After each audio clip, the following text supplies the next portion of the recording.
tonight's live stream at 10:45 at night. Oh, I lost my place in the book.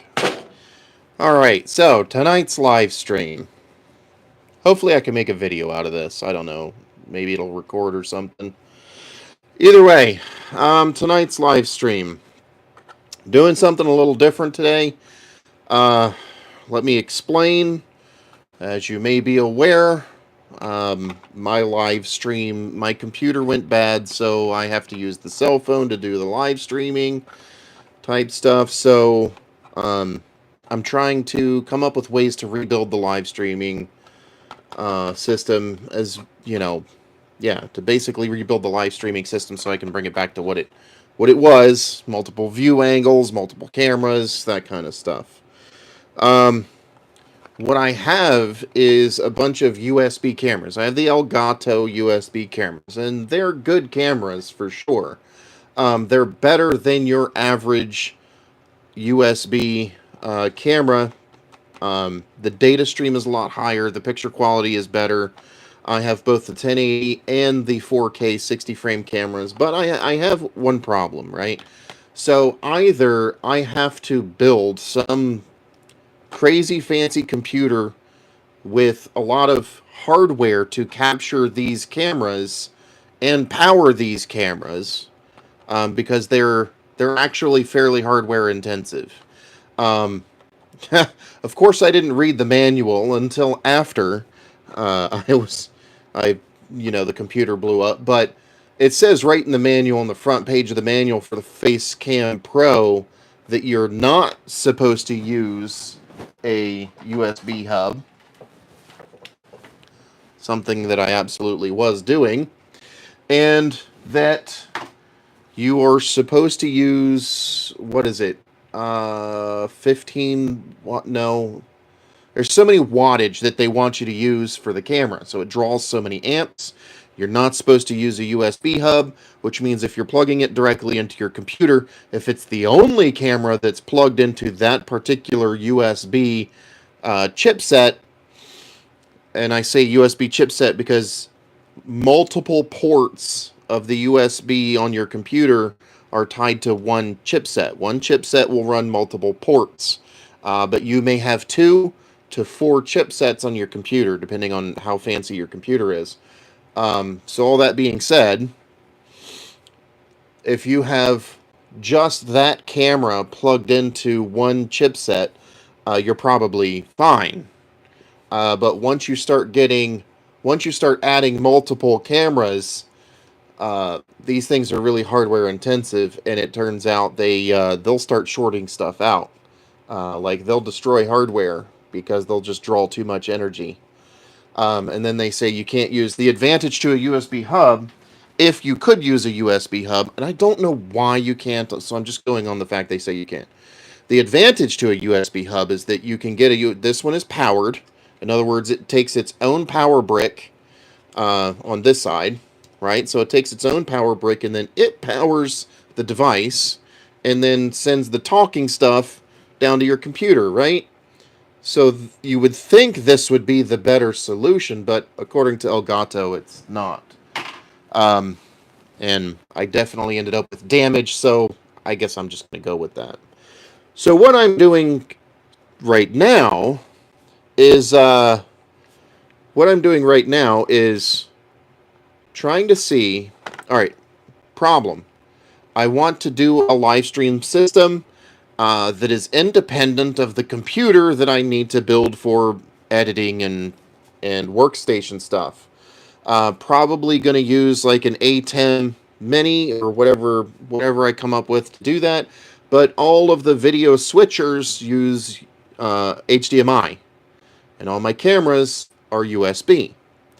I have found one device online that goes from USB to HDMI. And that's like $175. So I'm thinking that's possibly a little overkill. I mean, it's commercial. If it's the only thing on there, then of course they're going to charge whatever they can. So my idea here with the Raspberry Pi is that I might be able to use a Raspberry Pi 5 as a USB to HDMI device. Now, I should state right out the gate that this is only the second time I have ever actually messed with a Raspberry Pi, so I really am not a professional at it. I just want to see if this will work. So, getting a Raspberry Pi, and I'll say why I've got the 5. The Raspberry Pi 4 may work, but the Raspberry Pi 5 is the first one that they've advertised can do 5 gigabytes per second on the USB port. Elgato specifically says that the Facecam Pro needs at least 5 gigabytes per second at the least. So it seems like the Raspberry Pi 5 should, on paper, be able to handle the throughput of the Elgato Facecam Pro. If that is the case, I believe it is not too difficult to set a piece of software in the Raspberry Pi 5. I've done a little bit of research into this. There's a piece of software you can run on Raspberry that allows it to be a video throughput. In other words, it will take the camera signal from the USB and it will send that camera signal out on the HDMI, effectively making it a USB camera to HDMI converter. Which means then I would be able to use all my USB cameras with a traditional video switcher. Something that is designed to handle multiple cameras and do live streaming in that fashion. Which should bring it back to the quality features that I wanted in a live stream to begin with. So, that's what I'm trying to do here. So right out the gate, I did get the book. Started reading the book. Like I said, this is only the second time. I have a Raspberry Pi 3 B Plus and a Pi Top that I think is snazzy.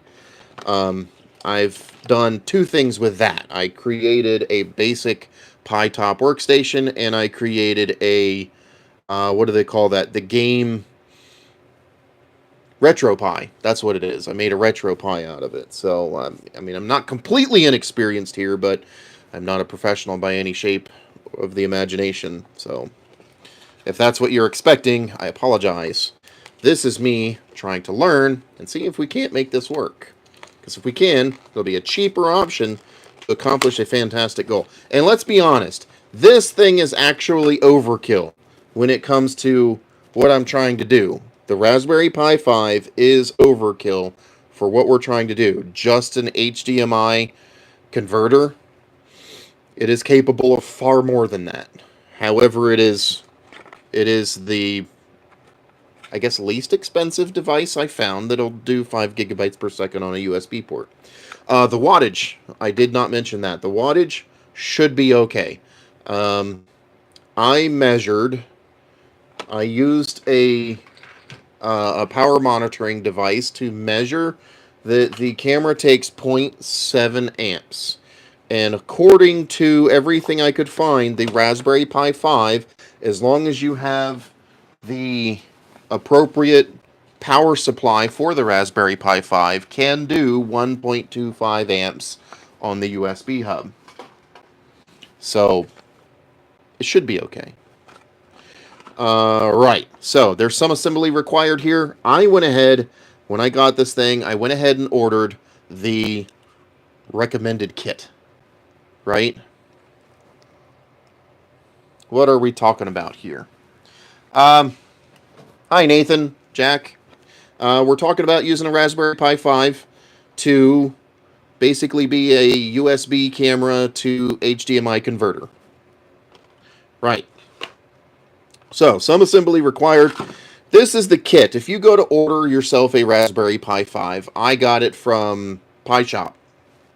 But I think most of them are pretty much the same. If you go and order yourself a Raspberry Pi, they will give you recommendations as to the stuff, the accoutrements that you need. I went ahead and clicked on all their recommended accoutrements. So that means all this stuff is the stock Raspberry Pi stuff. So we have our stock heatsink here. And this is all Pi 5 specific stuff. Right. So we're going to take this here heatsink and start putting this together. I need to take this little bugger out. They got thermal pads there. That's pretty cool. Try to be careful with it. And like these things are pretty well made. I'm not going to lie. So there's a header right on here specifically for the fan assembly. So that plugs in. It only plugs in one direction. Right. And then this fits on. Give it a little bit of room there. Push the plastic pegs in. And that's it. That's the heatsink. I mean, it's nothing terribly fancy, but doesn't need to be. So this Pi that I have here, can you say that again, please? Okay. Yes, Jack, I can say that again. To clarify, we are attempting to... is the sound working well? You know what? I forgot to check that. Let me do that real quick to make sure the sound is actually working. So what we're trying to do is use a Raspberry Pi as a... Here we go. Renaissance Builder, live. Oh, yep, we got... Turn that off. Alright, so now that I made sure the sound is working. Alright, thank you, Rupa. Okay, so... It doesn't come with one. It does not. I think they do that, so they do not sell you... They sell you it in components. So you can buy the plain Raspberry Pi board because it's good. It's just I'm Australian and it's your accent. Talking quick is hard to understand. I appreciate the information. I have never thought about me having an accent. Oi. That's... So, you know what? When you step outside of yourself in the world stage, you can be surprised at yourself. You know what I mean? You almost have to be able to laugh at yourself, right? I never thought about myself having an accent. Thank you for pointing that out. Actually, that just kind of tickled my funny bone right there. I apologize. I will try to be more clear. Okay, so the Raspberry Pi, they do not... They sell the components individually because the market for extra stuff is massive. So like you can buy... You can 3D print cases. They're all over the place on like Thingiverse and stuff where you can 3D print your own cases. You can buy so many aftermarket cases. Oh, don't apologize. Thanks.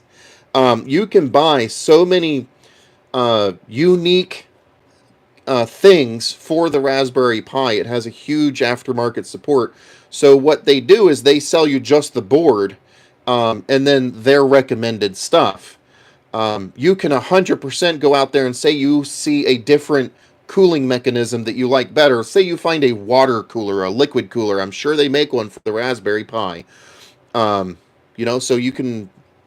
They make it so you can just get the plain board and then fancy it up from there. That's why they do that, I'm sure. This is my first time, you know, getting into the Pi 5, so I wanted to make sure that I guess I'm kind of nervous about it, so I wanted to make sure I got the stuff that they recommend, so I'm starting from, you know, the best possible starting point is what it comes down to.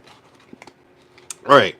So I got their case that I can't get out of the box. There we go. Now I'm Butterfingers today. Okay. Which comes with another cooler? And no instructions. Not that you really need instructions. I guess there's kind of instructions. Oh, wait a second. They want you to put a different cooler on. So their case has... Alright, these are feet that I guess go on the bottom, so we'll put those on. So their case, I guess, has a different cooler, but I think it should still work.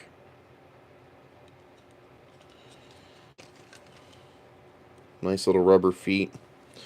So what I'm going to be doing... gave me a Raspberry Pi, but he wasn't sure what's on it, and I'm scared to connect it to my main computer if it's got malware. Is there a way to check? Yes. Yes, there is. You do not need to... The Raspberry Pi is its own computer. All you need to do is give it a monitor, a keyboard, and a mouse. The mouse is even not completely necessary. So what I would recommend is take your Raspberry Pi, give it a monitor. It has HDMI outputs. I believe they're HDMI micro. I have an adapter. They sell you an adapter in the kit.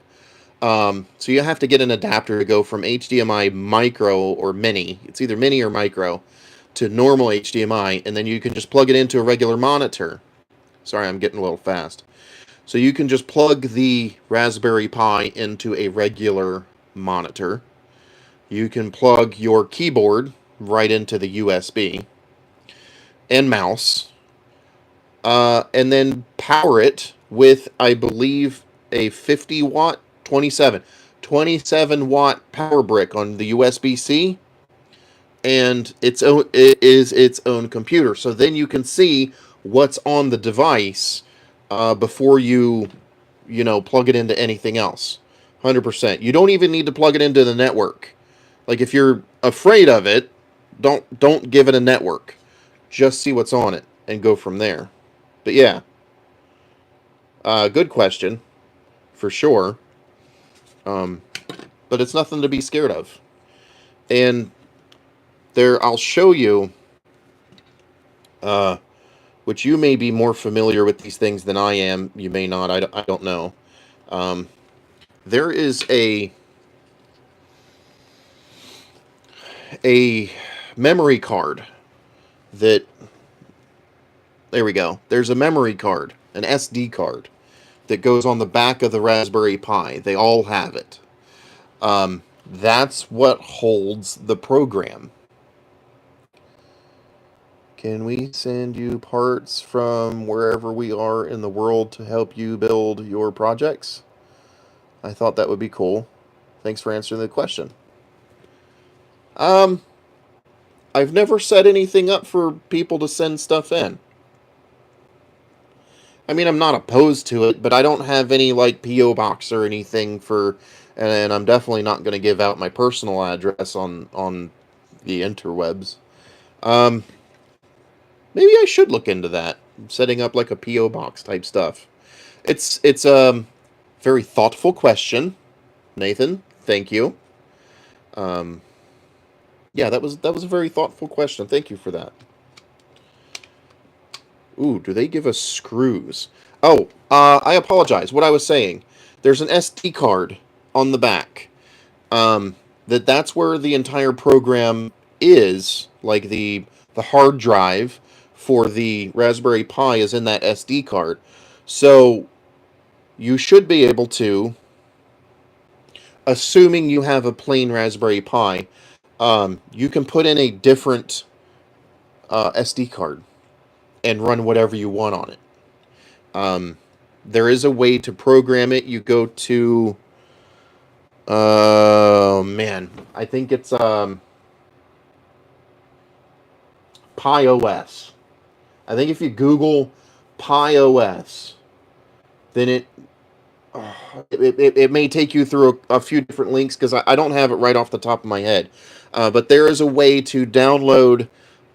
Raspberry Pi makes a very convenient driver mechanism for you to be able to make your own SD card hard drives, essentially. It puts the Pi OS, the Pi operating system, on the SD card for you, and then you just turn it in. So whatever your Raspberry Pi is currently, you can take it back to factory Raspberry Pi stuff just by changing that SD card. So whatever's on it, you can plug it into a monitor and keyboard and find out what's already on it. And if you want to change what's on it, then it's just all in the SD card. So they're pretty convenient that way. That's honestly probably why they're so popular. Now, I don't think they gave me any screws, but do I need the screws? I don't believe I want this piece. So, I'm pretty sure the case that they sold me is developed for the Pi 4 and the Pi 5. So it has this clear plastic insert and a fan. It only has one header for fan, so I believe I need to take this clear plastic insert out, just like that. So I'm going to take that out. I'm going to set it to the side and put this, yep, that just goes right over there. Tuck the wire in a little bit. And does it do a snappy snap?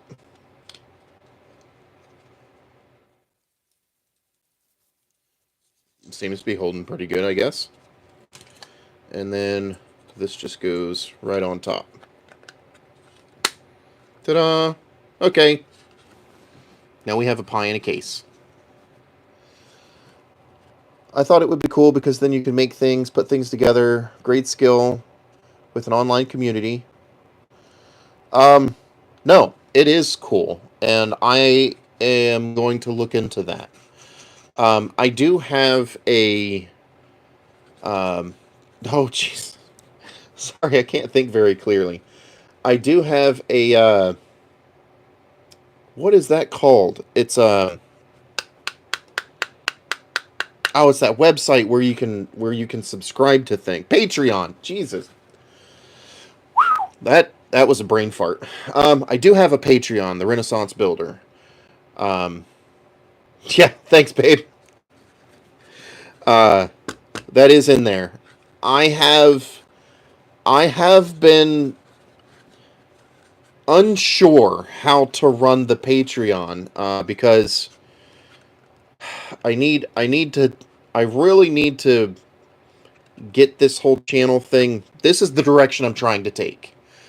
My computer blew up, so it took me a couple steps back in the direction that I'm trying to take. But the whole point of the live stream environment is I am working on my project, my large project that I'm working on is actually a generator that uses a catalyst engine, a catalyst turbine engine to run a high frequency generator. And what I'm doing, the reason I want to do that is to be able to produce a lot of energy in a small package, with the idea of making a range extender for electric vehicles. That's the project, and the live stream is supposed to be where I do all the experiments to make the videos. In other words, before the computer blew up, I was working on making, in fact, you can see it back there. So that right there, that silver can, that is the boiler. This is going to sound nuts. That is the boiler for a coffee maker, a Bunn commercial coffee maker, Bunn. I'm going to turn that into a basically a chemistry boiler, because I want to use vacuum and controlled heat to purify hydrogen peroxide. I want to purify the hydrogen peroxide because I can use the hydrogen peroxide to confirm and experiment with different catalysts. Um, the easiest way to explain the catalyst is every car. I don't know what they do in Australia or around the rest of the world, but in America, love the project. Projects are more fun with other people on the journey. They are, 100%. You absolutely are right. Yeah, so in America, the catalyst, all the cars have catalytic converters. So I have a few, and I want to experiment with using those catalytic converters to create a catalyst engine. That's something that processes hydrocarbons as well as other fuels such as hydrogen, and ethanols, ethyls, alcohols, um, into hot gases, similar to the way an engine does, but with higher efficiency and less moving parts. So I want to experiment using catalytic converters, and the hydrogen peroxide is part of that. Hydrogen peroxide reacts with the platinum in a catalytic converter, produces not only hydrogen but a lot of steam. Steam is 212 degrees Fahrenheit. It's 100 degrees Celsius, and that will help clean the catalyst. That's the idea. It'll help clean the cat, but it'll also confirm the function of what we're doing. And interestingly enough, hydrogen peroxide in a catalyst controlled reaction that I'm trying to use can be used as like a super boost. The steam helps an engine that is based on hot expanding gases gets a boost in performance from steam. So, anyways, I think I went off on a tangent. So let's get back to this. Let's get back to this Raspberry Pi. Two things. All right, so I got to put the SD card in. This is supposed to be the operating system. I bought this SD card from the Pi shop. So this is the recommended Pi OS for this. Again, Dropsies. I've got issues for this Raspberry Pi. Again, I'm doing this. You can make your own. 100%. It's really not that difficult. I have done it twice. With the RetroPie and then with the Pi OS that I have running on the Pi 3. But I really wanted the best possible start to, like, if you're going to experiment with something that you really are unsure about, you kind of want the best possible lead off to that thing. Okay, the only other thing I have going on here is this part right here. This is a device that I picked up from a place called Waveshare. That's Waveshaere. Aeshare. I can spell fantastic. Have you written this all down in a project description? I would like to help in getting this all going. I'm good at creative process to make it streamlined and productive and fun. That's a pretty good idea. Make a notes section. I like that idea. And I could totally wrap that up. I like that idea. I gotta write that idea down.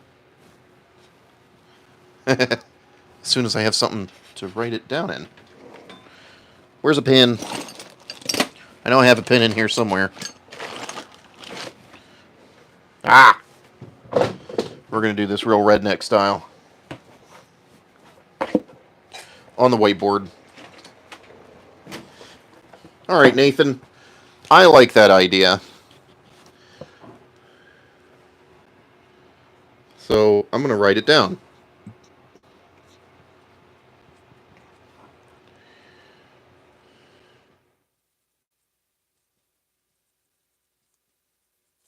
Because I was thinking this can totally screenshot it. Yeah. Um, actually, yeah. Oh, sorry, it's going to get weird. Ha! I do have an email.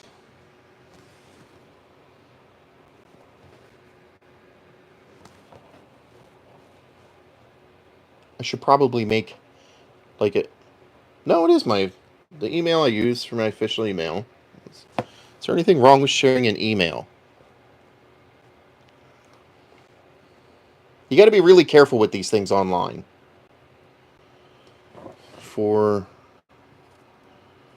the channel.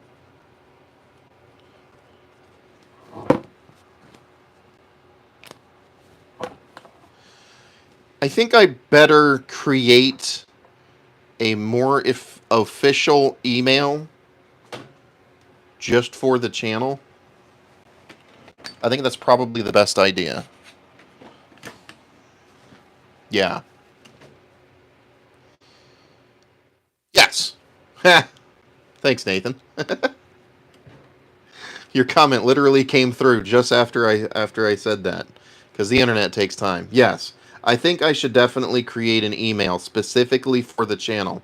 I have an email that I use for all the back end stuff for the channel. But I think for the sake of keeping things separate, like interactions versus business, yeah, I think I should create a different email before I spread that out. You have a lot of good ideas and good input, Nathan. I appreciate that. I can take that, so I can make the notes, the project notes section. I can put that into the Patreon thing, because that's pretty valuable information. I mean, it's not like I'm inventing anything new. Definitely not doing that. The whole idea of a catalyst turbine engine was made by somebody else over in Europe. They've already made them, experimented with them. So it's not something that I've invented for sure. What I'm trying to do is be able to make it in. Yeah, what I'm trying to do is be able to make it in your backyard, essentially. Because I don't see that there's any reason that you can't do that. In America, at least, I don't know about the rest of the world. The catalytic converters that we have on cars are actually substantially effective with the rare minerals that they're supposed to have. It's platinum, uridium, and a few other elements inside them that realistically it should work. All right. So yes, you know what? Let me write that down. Make a Gmail.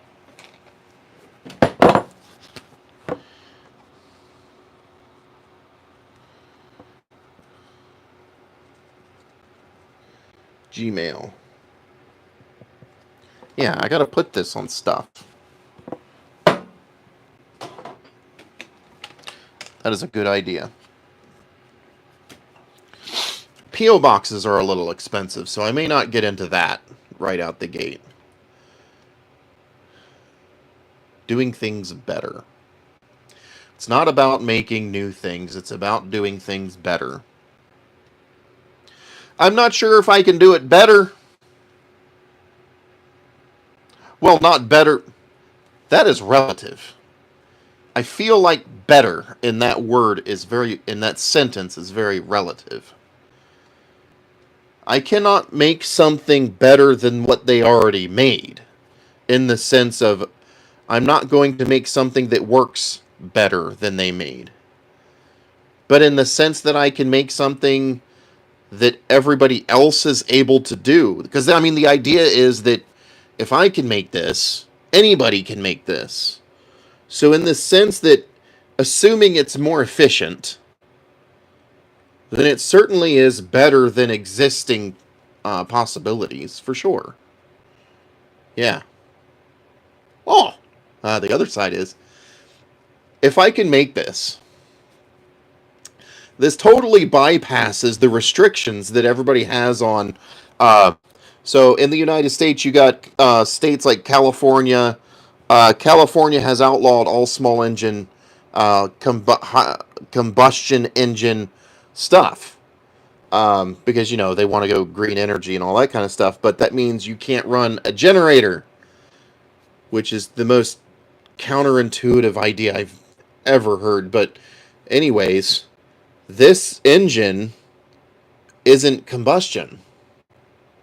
It's a catalyst. So it's not combustion. So theoretically, it could bypass that law and allow you to run a generator off of gasoline and still be California legal.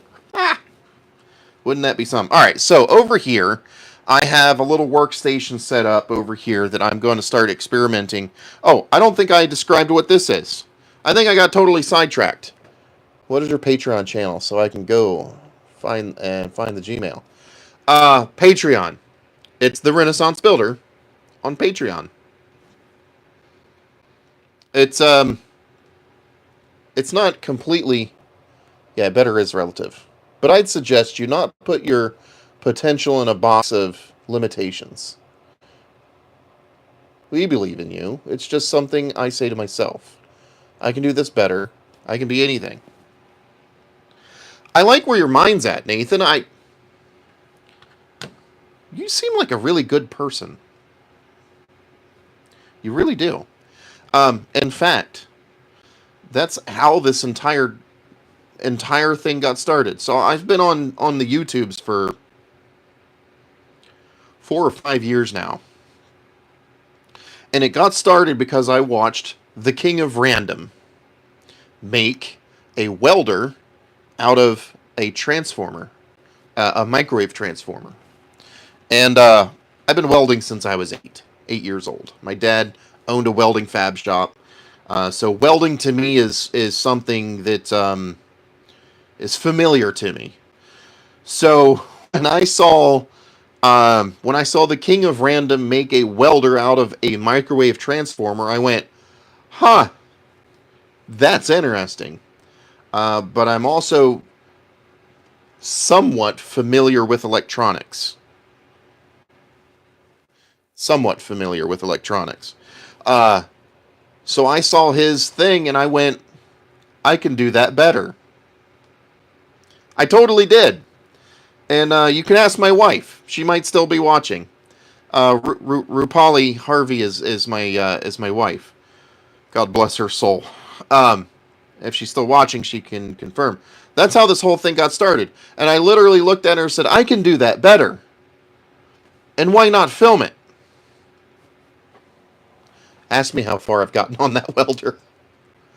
Oh man, I am so terrible at staying on track. But yes, Nathan, I like you. Seem like a really good person. Yep, she's still there. Oh, you never changed your name. It's still Rupali Dalal. Anyway, she's mine, my wife. I love her very much. So she can tell you that's how this whole thing got started. Okay. I'm going to try and get back on track. This device here, this is the only thing extra I ordered for the Raspberry Pi. So, back to the point of the channel. How far have you got on the welder? I said don't ask me. Where is it?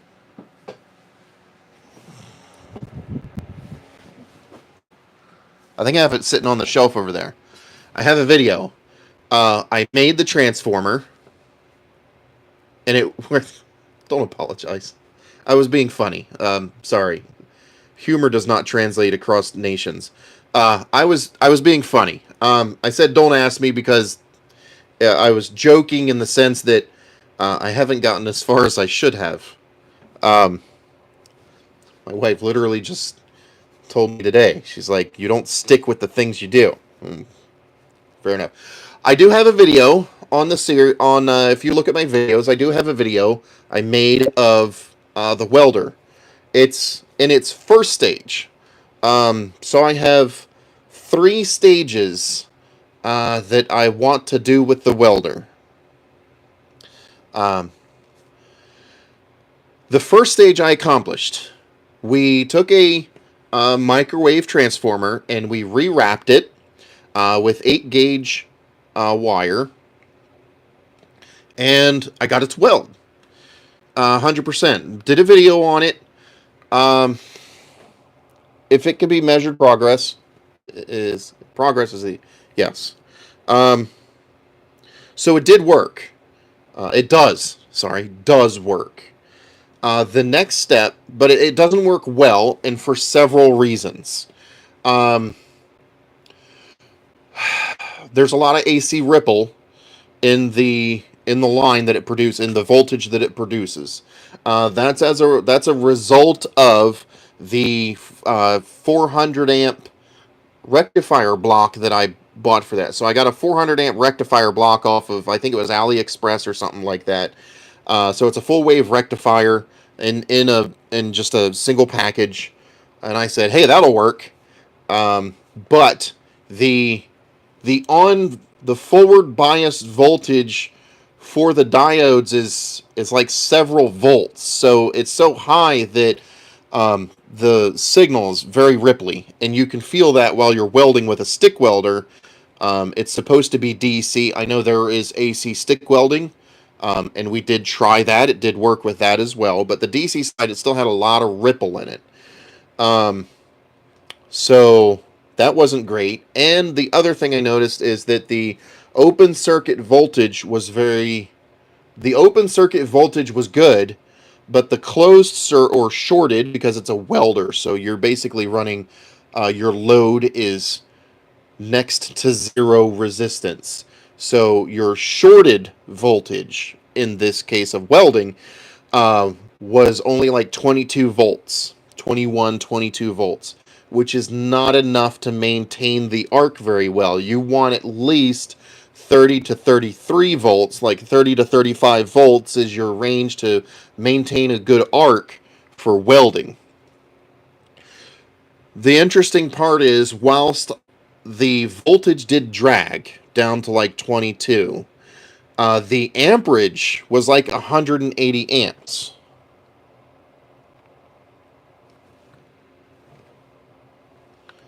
What? Okay, so Mr. Bob is a bot. Can I? Yeah.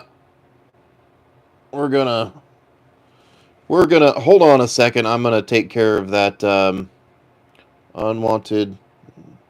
Yep. Report. Yep, we're gonna do that. Oh, watch me. Oh.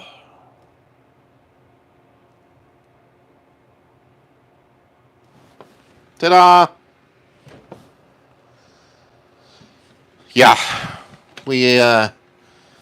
This channel is not for that kind of content. Anyways, where was I?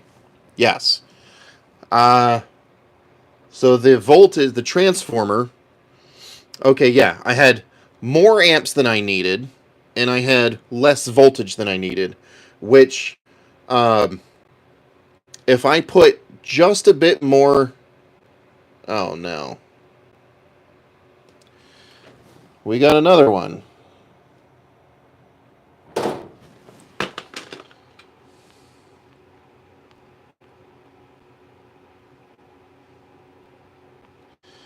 Alright, now I'm being attacked by bots. Well, he says he's not a bot. I guess he's just a troll.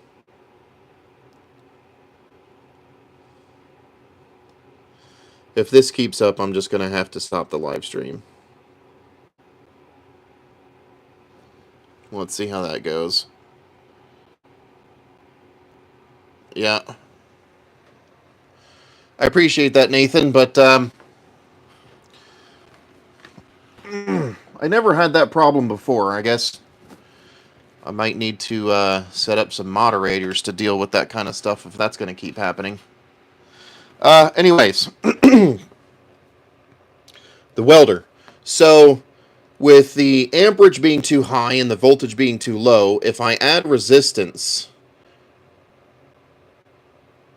Yes, if I add a resistance, such as an inductor, to the circuit, that will limit the current. So current drags voltage.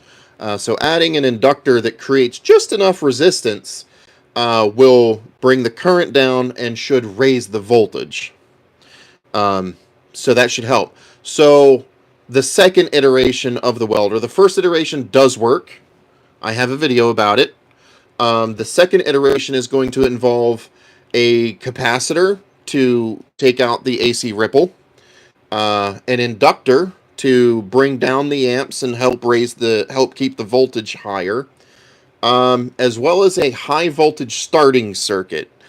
So my plan is, and the reason I got all this is because I measured my father's professional welder. So I was able to measure the voltage and the current running in his professional welder, and noted that I need at least 33 volts of shorted circuit voltage and only like 110 amps, and it was welding beautifully. So that's what I'm going for. But his open circuit voltage was like in the 70s or 80s. Makes it easier to strike the arc. So what I'm using is the capacitor for the AC ripple reduction. I'm also going to, in open circuit, I'm going to overcharge it to like 70 to 80 volts, so that when you strike the arc, you get an initial burst to help it start the arc. So yeah, the second iteration is, oh Lord. Sorry about that. I got stuff falling all over the place. The phone's just held up by a magnet. Yeah, so the second iteration is going to involve that. The third iteration is going to involve high frequencies. So I'm going to start playing with the frequencies to help the welder along. Okay, so back on the subject at hand. Yes. Let me reposition this a little bit so that we can see the workstation.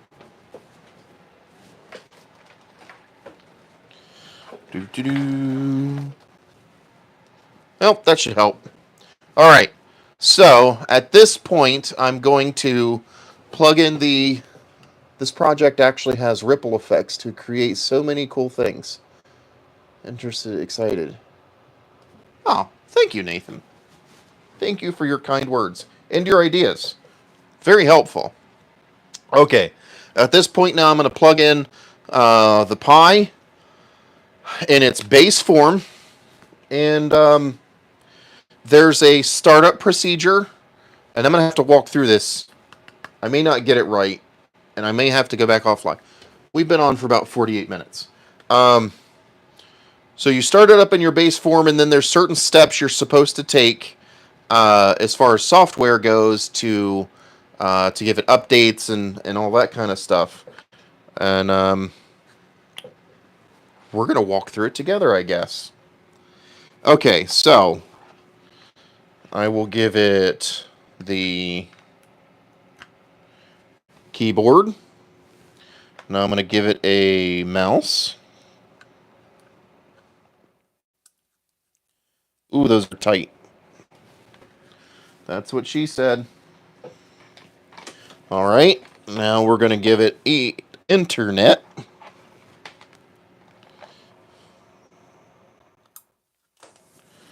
Okay, and then we give it power. Oh, need a monitor too. That would be helpful. All right. The HDMI adapter. Okay. HDMI. And then power. We get a red light.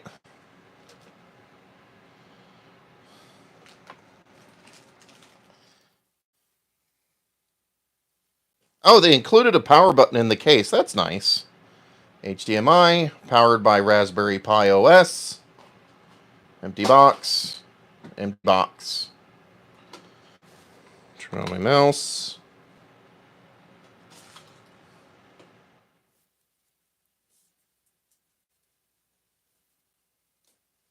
Why did the signal go away? Oh, it's booting up and starting its whole process.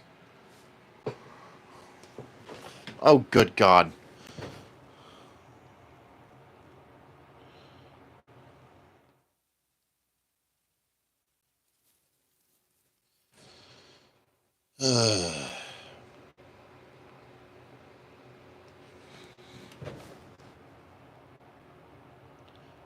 Yep, I'm definitely going to have to set up a moderator.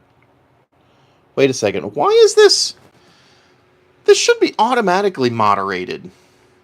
I'm pretty sure I have those keywords set up. Oh. Okay. Before you start using it, there are a few things to set up. Press next to get started. If you are using Bluetooth keyboard or mouse, put them into pairing mode and wait for them to connect. Oh, nice. You can do that directly. That's cool. Okay. Country. We're going to change this to United States. American English. Time zone is not East Indian. Indianapolis. Los Angeles. New York. Use English language. Use US keyboard. Next.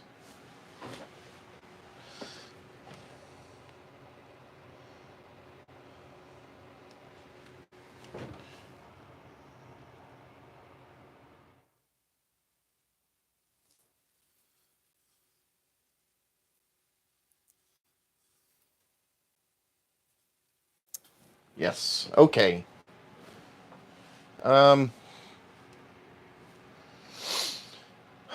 You need to create a user account to log into your Raspberry Pi. You can only say lowercase letters, digits. Okay.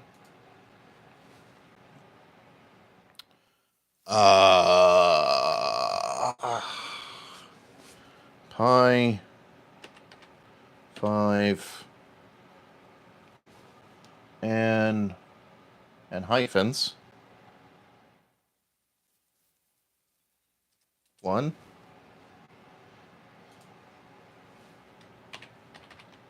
Oh, wait. No, that should be alright.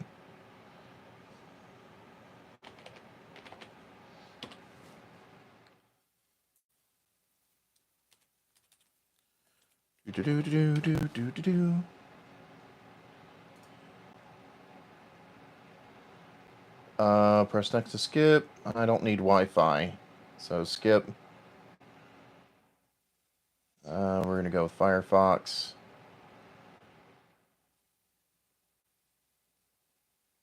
Here to uninstall the unused browser.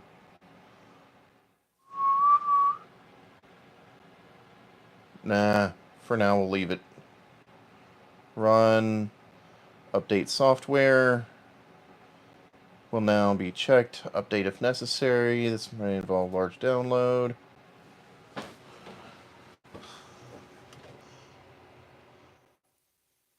Ah. Alright. So far where we're at. This thing is actually being nicer than the last one I did. So when I did the Raspberry Pi 3, you had to go into command prompt, which I think is called something different in the Pi environment, but you basically had to go into command prompt and force it to do updates, to look out and do updates. This one seems to be doing it on its own. So it's kind of like going from MS-DOS to Windows, I guess. So that's doing its thing. I can talk about this piece. So this piece is a they call it a hat. It fits right on top of the Raspberry Pi, plugs right into the headers, and it even extends the headers. Yeah, so it extends the header pin so you can continue using the Raspberry Pi. But what this adds, and this is a function of the new Pi 5, I believe. I could be wrong, but I believe this is one of the functions of the new Raspberry Pi 5, is that they have a PCI Express lane. It's basically a faster, fancier communication protocol like USB. So the PCI Express lane, I believe, is by 4. So 4 data lanes instead of 1. That allows this unit to work in USB 3.2, which should be 10 gigabits per second. So, this can do, yeah, USB 3.2. So this adapter should allow the Raspberry Pi, can't talk. This adapter should allow the Raspberry Pi 5 to operate at higher speeds to accommodate the fancier cameras, the USB cameras, as well as it has its own power port.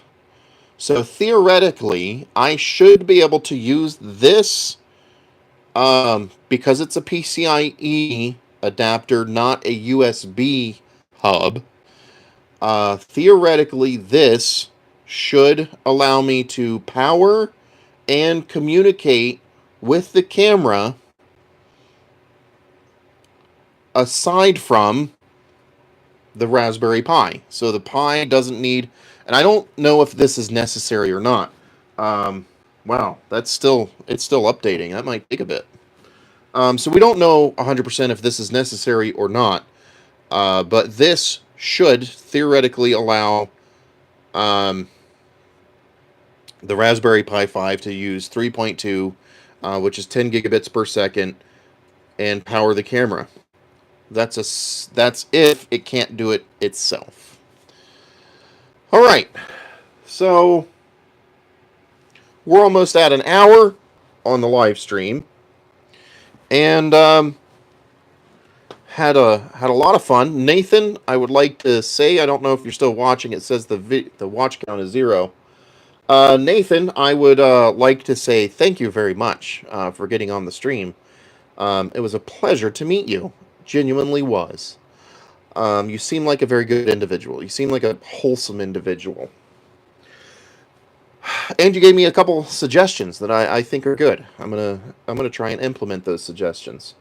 So I'm gonna say thank you to anybody that has watched thus far. And probably going to start wrapping up the live stream here. At this point, the Raspberry Pi is doing updates, and that's going to be boring as hell. Hi, Brentigo. How are you doing?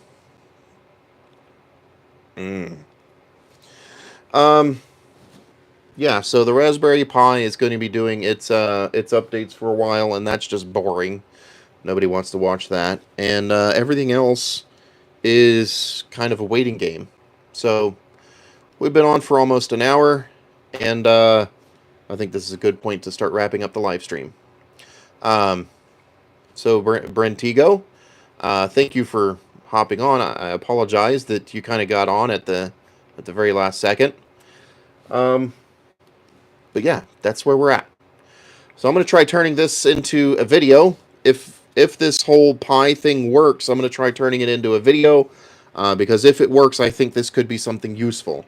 HDMI camera to USB adapter. I think that could be useful. Yeah. All right. Thank you very much, everybody, for watching. I really appreciate it. Feel free to head on over to Patreon, the Renaissance Builder at Patreon. Lord knows, could you always use the help. And, hell, even just hitting like and subscribe and all the rest of that good stuff is always appreciated and helps out. Thank you very much. As always, guys, have a good one. I'll see you on the next one.